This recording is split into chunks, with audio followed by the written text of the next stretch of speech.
Hoxha, debatet suni shia më të njohura, cilat janë? Njëri që ka shkruajt shumë për këto me libra, debatet më të njohura që ka ndodhur. Botën islame, një e ke domethënë Ihsan Dhahir. Libri është Shia Suni. Ki çdo herë ka bërë në mënyrë të dialogut ndërmjet shiave dhe sunive. Pas këtij domethënë ke Uthman el-Khamis. Është një në Kuvajtit. Ki domethënë është me lem për shiat. Edhe shpesh është parë në për debate. Sot e kësaj dite i ke janë debatet në Mustakile.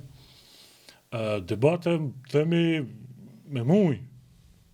Dëgjata dhe të thella.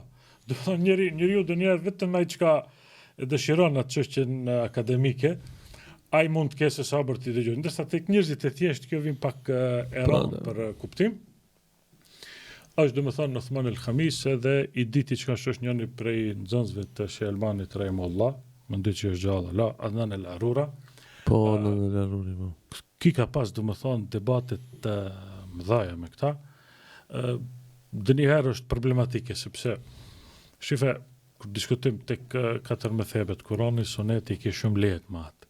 Po, mirëpo kur nuk ta pranon prej start. Ajetin nuk ta pranon, hadithin automatikisht i thuj Buhari Muslim edhe është shumë i kotë dhe i thot debatin nëse dëshiron të debatosh. Start ti pret kom si thonë. S'ke ka t'janisish. S'ke t'janisish.